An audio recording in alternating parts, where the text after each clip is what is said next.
तो उस पर आप बोलेंगे तो उस पर उत्तर आ जाएगा। अच्छा ठीक है, मैं बदलता हूँ विषय को।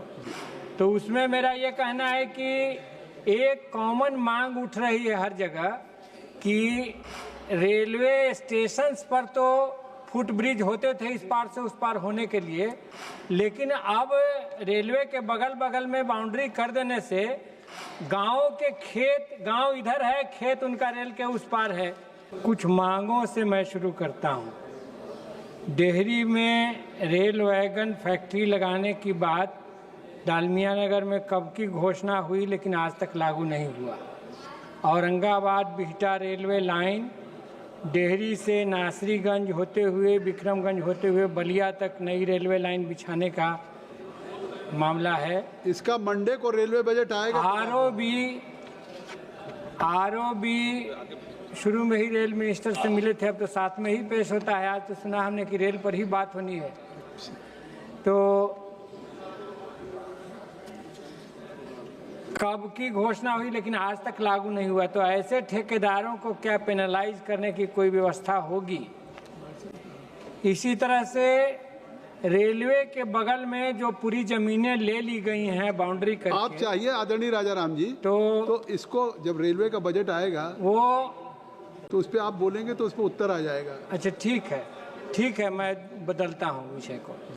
तो उसमें मेरा ये कहना है कि एक कॉमन मांग उठ रही है हर जगह कि रेलवे स्टेशंस पर तो फुट ब्रिज होते थे इस पार से उस पार होने के लिए, लेकिन अब रेलवे के बगल बगल में बाउंड्री कर देने से गाँव के खेत, गाँव इधर है, खेत उनका रेल के उस पार है।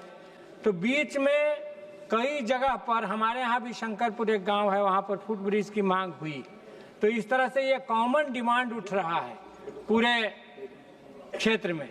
ऐसे ही एक और विशेष बात उठी, जब लू लगने से बिहार में एक दिन में लोकसभा चुनाव के समय 62 लोग मर गए, तो एसी कोचेस धरती के तापमान को बढ़ाने में कितना कंट्रीब्यूट कर रही हैं, इसका आकलन कोई रेलवे करता है क्या?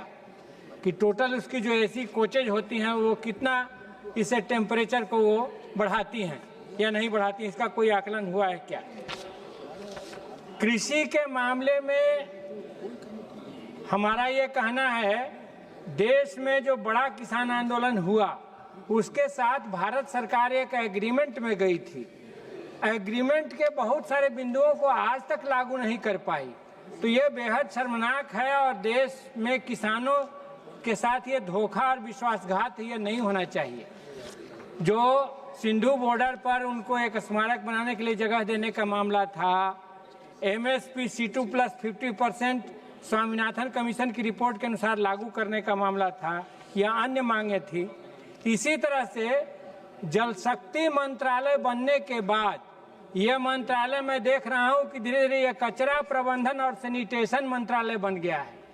सिंचाई मंत्रालय एक बनाइए, जल संसाधन मंत्री जो देश में सिंचाई की व्यवस्था पर ध्यान दे।